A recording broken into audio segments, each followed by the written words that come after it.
How are you, students? This is grade 12 economics lesson provided by the Ministry of Education Ethiopia, and the lesson is on unit 1, which is about the fundamental concepts of macroeconomics, and this is the second lesson and deals with nominal GDP and real GDP.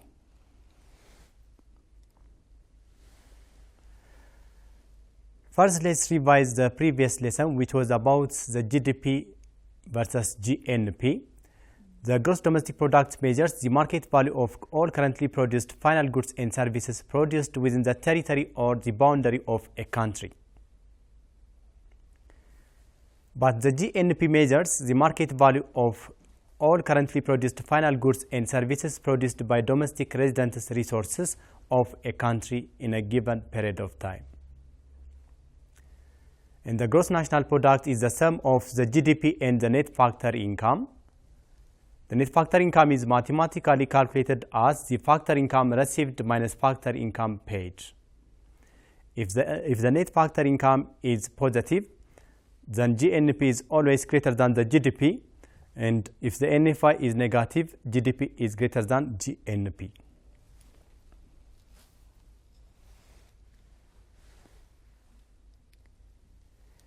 GDP is measured using the three approaches called the product approach, the expenditure approach, and the income approach. Nominal GDP measures the gross domestic product, the market value of all currently produced final goods and services at current market price. And the nominal GDP is not useful to compare economic performance across different periods because it is often affected by a rise in price or inflation. If there's a rise in the price of goods and services, even though there is no rise in the production, then the nominal GDP might grow. So it is not important to compare economic performances across different periods. If the current market prices rise fast, nominal GDP will also rise fast even though physical output remains the same.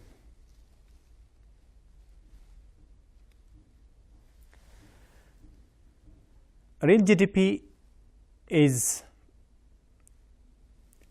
measures the market value of all currently produced final goods and services at constant price. Real GDP is a better tool used to compare economic performances across different periods because it avoids the problem of rise in price or inflation using the consumer price index. Consumer price index is a weighted average price of goods and services that are entered in calculation of GDP. Mathematically, the real GDP is calculated by dividing the nominal GDP for the consumer price index and multiplied by 100. Suppose the consumer price index of the year 2001 was 10 and the nominal GDP of the year 2001 was $1 billion. So if you do have the CPI of the year 2001 and the nominal GDP of the year 2001, you can easily calculate the real GDP of the year 2001. The real GDP of the year 2001 is calculated as the nominal GDP of the year 2001, which was $1 billion, divided by the consumer price index in the year 2001, which was 10, multiplied by 100. Hence, when we cancel 0 for 0, then we left with $10 billion.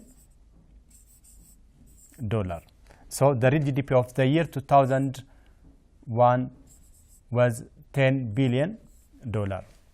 Similarly, we can calculate the real GDP of the year 2002. The real GDP of the year 2002 is the nominal GDP of the year 2002, which was $2 billion, divided by the consumer price index of the year 2002, which was 50, multiplied by 100, and by 51 by 52, 2 times 2 is $4 billion. So $4 billion is the real GDP of the year 2002. Once if we calculated the real GDP of the year 2001 and 2002, we can calculate the economic growth rates using both the nominal GDP and the real GDP approach. First, let me show you using the nominal approach. Using the nominal approach, we can calculate the economic growth rate. If you do have the nominal GDP of 2 consecutive years, you can calculate the economic growth rate of the last year. So if you do have the nominal GDP of the year 2001 and 2002, we can calculate the economic growth rate of the year 2002. And this is calculated as the nominal GDP of the year 2002 minus the nominal GDP of the year 2001 divided by the nominal GDP of the year 2001 multiplied by 100 will give you the economic growth rate in the year 2002. So from this information, the nominal GDP of the year 2002 was $2 billion and the nominal GDP of the year 2001 was $1 billion divided by the nominal GDP of the year 2001 was $1 billion. And this will multiplied by 100. And this will give you 2 billion minus 1 billion is $1 billion divided by $1 billion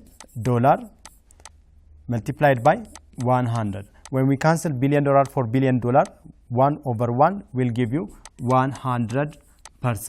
So this economic growth rate tells us, using the nominal GDP, using the nominal approach, the economy grew by 100%. But this is the wrong way of calculating the economic growth rate. This rise in price, this rise in the nominal GDP is associated with the rise in the price of the goods and services only. The best way of calculating the economic growth rates is the real approach. Using the real GDP approach, the economic growth rate of the year 2002 is mathematically calculated as the real GDP of the year 2002, which is $4 billion, minus the real GDP of the year 2001, which was $10 billion, divided by the real GDP of the year 2001, which was $10 billion, and multiplied by 100. So 4 billion minus $10 billion is 6 billion minus $6 billion divided by $10 billion multiplied by 100. And when we cancel $1 billion for $1 billion, minus 6 over 10 is around minus 6 over 1. This multiplied by 10, this is minus 60%. So this tells us the economy grew by negative 60%, or simply the economy fails by 60% in the year 2002. So this information shows us this rise in the nominal GDP is associated with the rise in the price of goods and services, not with the rise in the productivity of goods and services. Let me give you exercise. The first question is, what is the difference between real and nominal GDP? A. Real GDP is observable GDP, while nominal is not. B. Nominal GDP grows faster with inflation, while real GDP does not. C. Real GDP becomes greater than nominal GDP when price gradually rises. D. Real and nominal GDP do not differ most of the time. Question number 2. The nominal GDP of Ethiopia in the year 1999 was 400 million birr. If the consumer price index of the year 1999 was 200, what was a real GDP of the year 1999? A. 100 million birr. B. 2 million birr. C. 400 million birr. D. 200 million birr.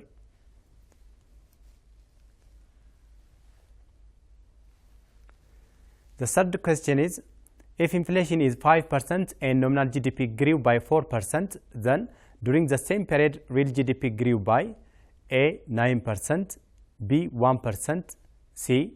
4%, D. minus 1%. Students, let me give you 3 minutes to do these exercises.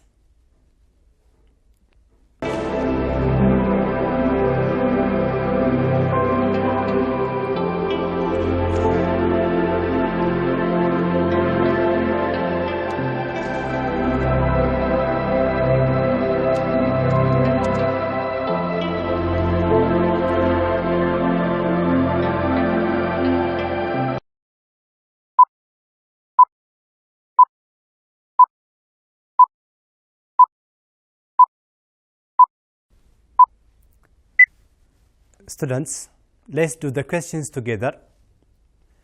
The first question is, what's the difference between real and nominal GDP? The answer is B. Nominal GDP grows faster with inflation while real GDP does not. Nominal GDP measures GDP at current market price. So if there's a rise in price or inflation, the nominal GDP will also increase, but the real GDP does not. When we see the other choices, A, real GDP is observable GDP while nominal is not. Real GDP is observable, so does the nominal GDP. So the answer is not A. When we see alternative C, real GDP becomes greater than nominal GDP when price gradually rises. This is false, because when price gradually rises, the nominal GDP is greater than the real GDP. D, real and nominal GDP do not differ most of the time, but real and nominal GDP are quite different. So the answer is B.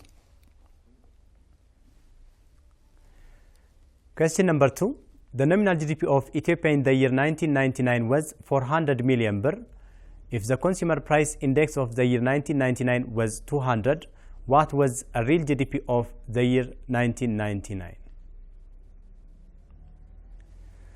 So, if the nominal GDP of the year 1999 was 400 million birr, the real GDP is mathematically calculated by dividing the nominal GDP, which is 400 million birr, over the consumer price index in the same year was 200. So the nominal GDP is calculated by dividing. So the real GDP is calculated by dividing the nominal GDP for the consumer price index multiplied by 100. So 400 million over 200 is 2 million multiplied by 100, then it will be 200 million. So the answer is D. The answer is D.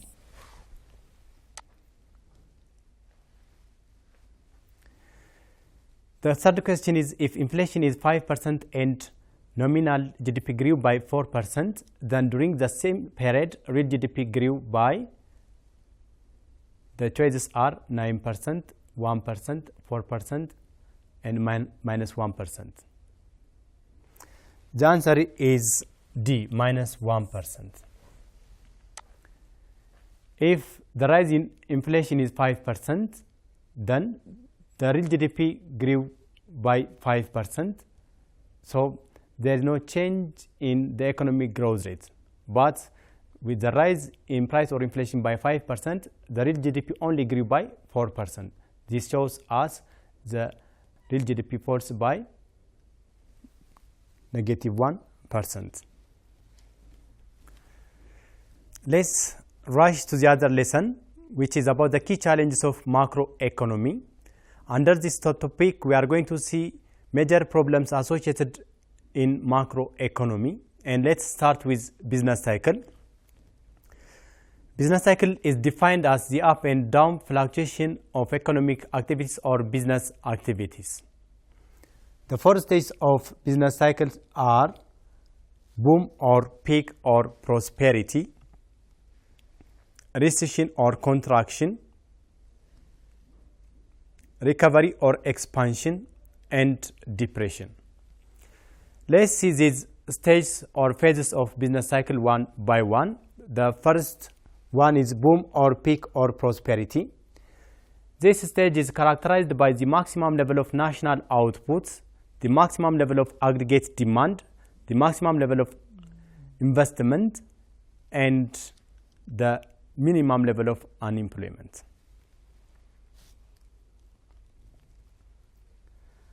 The second stage is recession or contraction. Recession or contraction is a decline in economic activity for a short period of time. During this period, the national output will decline, the aggregate demand will decline, the aggregate investment and national income will decline. But the unemployment rate increases. This stage of business cycle is called recession or contraction. Depression or thaw is a prolonged and deep recession.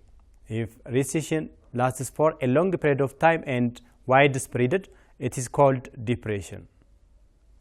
During depression, the national output reaches at its minimum level, the aggregate investment reaches at its minimum level, the aggregate demand reaches at its minimum level, and the national income reaches at its minimum level. During depression, the unemployment rate reaches at its maximum level. This is the greatest fall in economic activity. After depression, there is expansion or recovery. This stage is characterized by increase in the national outputs, increase in aggregate investment, aggregate demand, and national income, with a declining trend in the unemployment rates.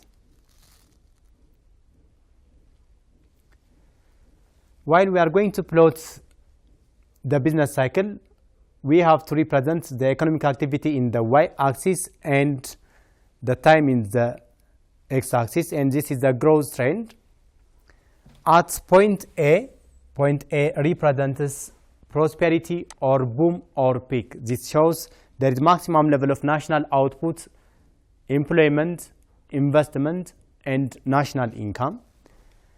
Starting from point A to point B, this is characterized by depression. That means the national output tends to decline, national income declines, national output declines, and the unemployment rate increases.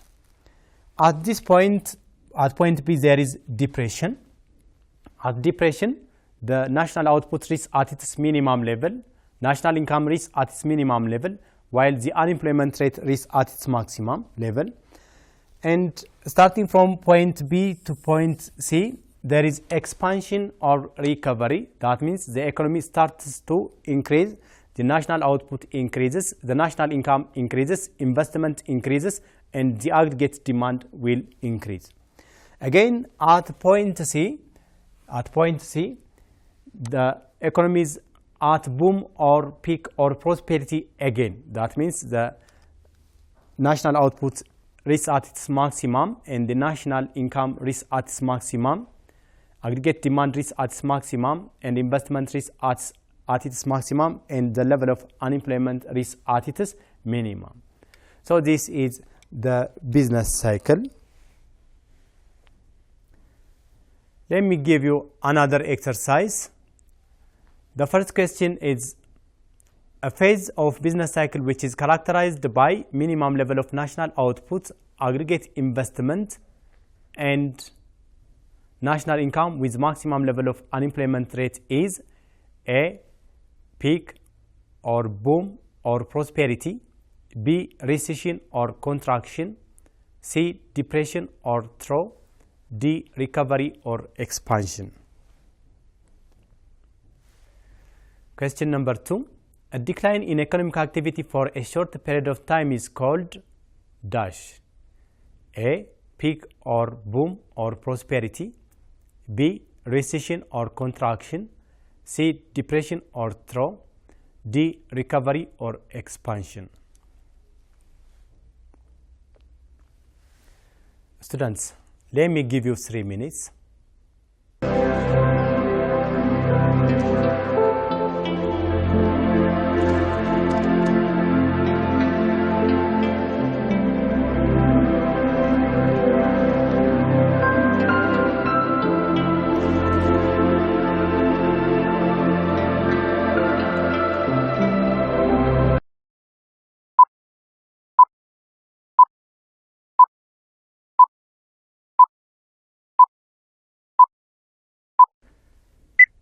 Let's do the questions together.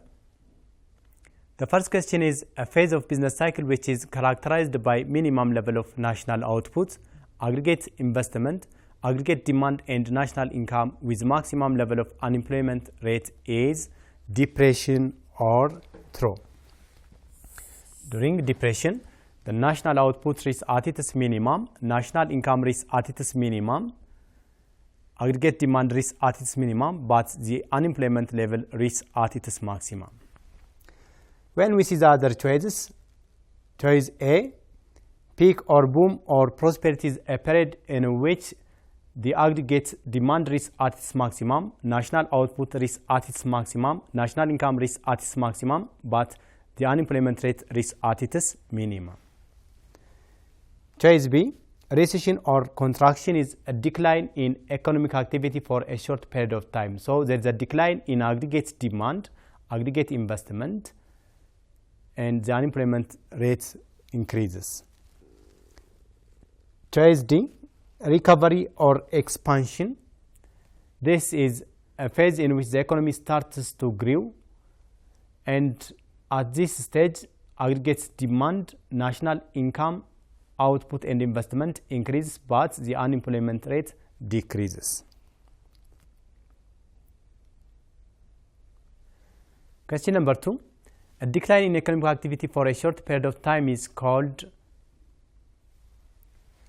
recession or contraction. Peak or boom or prosperity is when the economy reaches at its maximum level, and the depression or the trough is when the economy reaches at the minimum level, and the recovery or expansion is when the economy starts to increase. Let's summarize the day's lesson. Nominal GDP measures GDP at current market price. Real GDP measures GDP at constant prices by taking a base year. Business cycle is the up and down fluctuation of economic or business activities.